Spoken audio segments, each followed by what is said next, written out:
Qu'est-ce qui signifie exactement ce mot-là? Aide signifie un partenaire. La femme vient donner, vient soutenir la vision de l'homme. Je vous donne un exemple. Sans une femme, un homme ne peut pas avoir un enfant. Ça, c'est sur le plan physique. Vous êtes d'accord avec moi? 100%. 100%.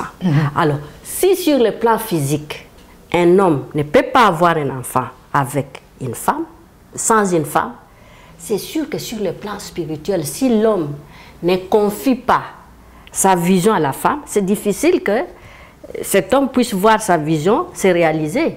Parce que Dieu a mis dans la femme, c'est une disposition pour soutenir, pour que la vision de l'homme devienne une réalité. Et la femme a reçu beaucoup comme on dit, des qualités, des habiletés pour aider cet homme à voir sa vision se réaliser. Sur le plan physique, sur le plan spirituel, sur le plan psychologique. La femme a été créée plus émotive. Et ça, c'est pour faire la balance avec l'homme qui a été créé plus logique. Vous voyez. Et tout ça, ça doit aller de pair. Quand un homme exclut sa femme, il se détruit lui-même. Parce qu'il va se priver d'un apport important de sa femme. Et si vous regardez bien comment les choses marchent maintenant, même dans notre communauté, dans nos églises, même dans la société, vous voyez, l'exclusion de la femme fait que la société ne marche pas très bien. Les gens ne comprennent pas nos revendications en tant que femmes. Nous ne les faisons pas parce que nous voulons prendre la place des hommes, mais nous les faisons parce que nous voyons que le monde ne marche pas bien, parce qu'il y a l'apport de la femme qui est absent. J'étais en train de parler avec certaines personnes et elles m'ont dit, bon, il y a aussi un problème d'incompatibilité. Il y a certaines femmes avec certains hommes ne devaient pas être ensemble parce qu'il y a incompatibilité, il y a les études, tout ça. C'est ça, vous avez tout à fait raison. C'est pour cela que le mariage doit se préparer comme nous venons de le dire. Les fiançailles, la période de fiançailles est très importante pour voir si on est compatible. Sur le plan caractériel, même sur le plan spirituel, si on est compatible. On doit, l'homme qui a épousé vraiment une femme qui est sa compagne de destin ne peut pas avoir ce problème de compatibilité. Parce que quand il présente un problème, la femme est là pour soutenir, c'est pour aider, trouver une solution et non pas pour rejeter. Vous voyez ce que nous disons, ce que nous disons. Donc le problème de compatibilité est très sérieux dans les ménages. C'est pour cela qu'on doit se préparer, comme nous venons de le dire. On doit se préparer dans les mariages, on doit voir si vraiment sur le plan caractériel, on est fait l'un pour l'autre. Cela ne signifie pas qu'on doit avoir le même caractère, ce n'est pas ça. Et la diversité aussi fait partie de la compatibilité. Un homme peut être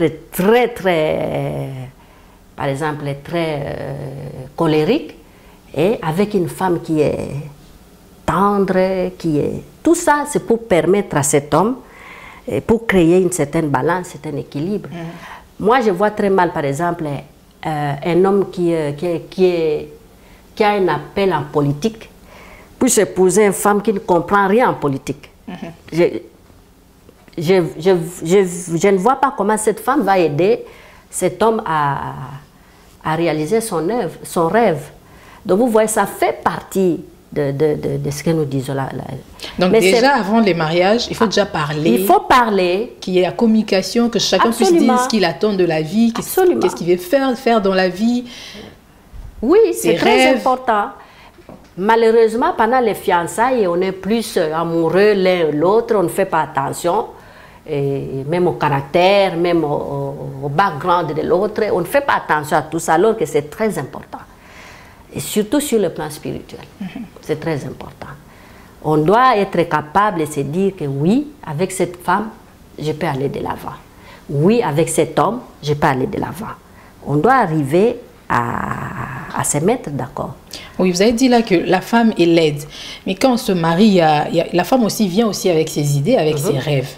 Bon, une femme qui se dit, OK, elle veut pas rester une femme ménagère. Elle aimerait travailler, elle aimerait aller loin dans ses études. Est-ce que l'homme aussi doit porter son apport ou son soutien à la femme?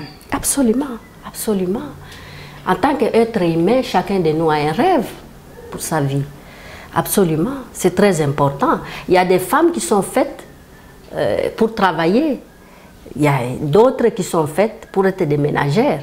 C'est à vous à découvrir qui vous êtes. Et je crois que quand on est fait l'un pour l'autre, ça ne peut pas poser de problème. Ça ne peut pas poser de problème. Les temps de fiançailles, et puis après on se marie.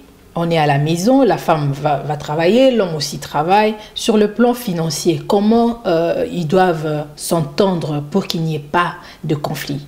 Moi, je me dis toujours, le mariage, c'est un espace du donner et du recevoir.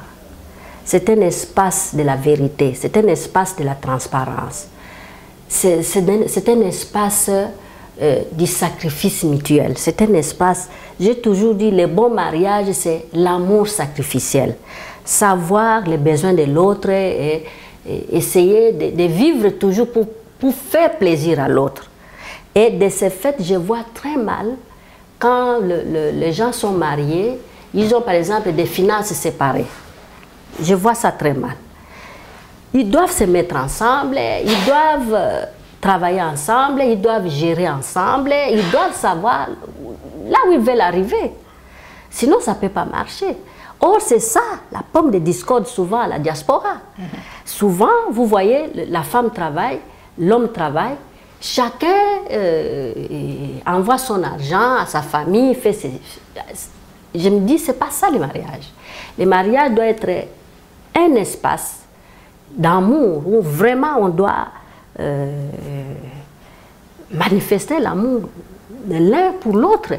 Quand c'est l'autre qui a des problèmes, on doit arriver à résoudre ça ensemble. Quand c'est la famille de la femme ou la famille de l'homme, on doit arriver à résoudre ça ensemble, faire des dépenses ensemble, se mettre ensemble pour tout. Or, ce n'est pas ce qui se passe. Comment comprendre que vous travaillez ensemble, vous vivez dans une même maison, la femme achète par exemple une parcelle à Kinshasa, son mari ne le sait pas. Ou le mari fait des choses quelque part, la femme ne le sait pas. Moi, je me dis là, il n'y a pas mariage. Bon, il y a aussi un autre problème. Pardon. Il y a aussi un autre problème des hommes qui vont chercher des femmes ailleurs, à l'extérieur. Ils disent que bon voilà, je l'ai épousée, elle avait telle taille et maintenant voilà, elle a pris du poids, elle ne veut pas faire de régime, tout ça, elle n'est plus attirante. Et c'est pour ça que je suis allée à l'extérieur ou je suis allée ailleurs. Qu'est-ce que vous pouvez dire là-dessus? Là, je vais parler en tant que chrétienne. Vous savez, si vous comprenez qu'est-ce qu'une femme, qu'est-ce que Dieu a mis dans la femme, quel est le leadership de la femme, quelles sont les capacités que Dieu a mis dans la femme, vous n'allez pas chercher une autre femme ailleurs.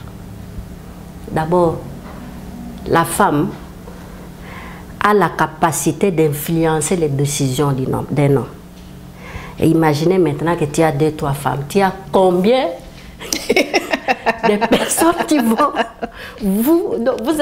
qui vont vous influencer? Vous voyez ce que je suis en train de vous dire. La femme a cette capacité innée d'influencer. La femme peut dire à un homme, ne fais pas ça. L'homme va refuser le premier jour. Mais au bout de 7 jours, il va le faire. Suivez l'histoire de Dalila, la Bible, avec Samson. Avec Samson. Les gens ne comprennent pas certaines choses. La femme a cette capacité. Moi, je dis ça aux hommes. La femme a cette capacité d'influencer les choses sans que tu ne les saches. Dieu a voulu des choses comme ça. Alors maintenant, si tu en as 2, 3, je ne vois pas, je vois pas cet homme arriver à atteindre le destin de sa vie de cette façon-là, avec 2, 3 femmes. Regardez autour de vous, vous allez voir. Ce n'est que pour ça. Je suis contre la polygamie. Je suis contre comment dirais-je, l'immoralité. Et voilà, vous venez là de suivre Madame Marie-Louise Pambou qui vient de Londres et qui est en visite ici au Canada et nous a donné des conseils. Je suis sûre que vous avez retenu, que vous allez le mettre en pratique. Voilà, nous allons nous rencontrer prochainement pour la suite. Comme je vous l'ai dit au début, c'est un thème délicat et très vaste. Merci beaucoup, moi Marie-Louise Pambou, et bon retour chez vous à Londres, en Grande-Bretagne. Alors prochainement, nous aurons aussi l'avis d'un avocat et d'autres experts, toujours dans le cadre de ce thème, la santé de votre mariage. Alors ne manquez surtout pas notre prochaine émission. Merci beaucoup à toute l'équipe d'Amen Production. Merci à vous qui nous avez accordé votre temps. Alors si vous avez des opinions, des avis, une seule adresse, mavuemasante@live.ca. Merci. Encore une fois, je vous retrouve très prochainement. Bye bye.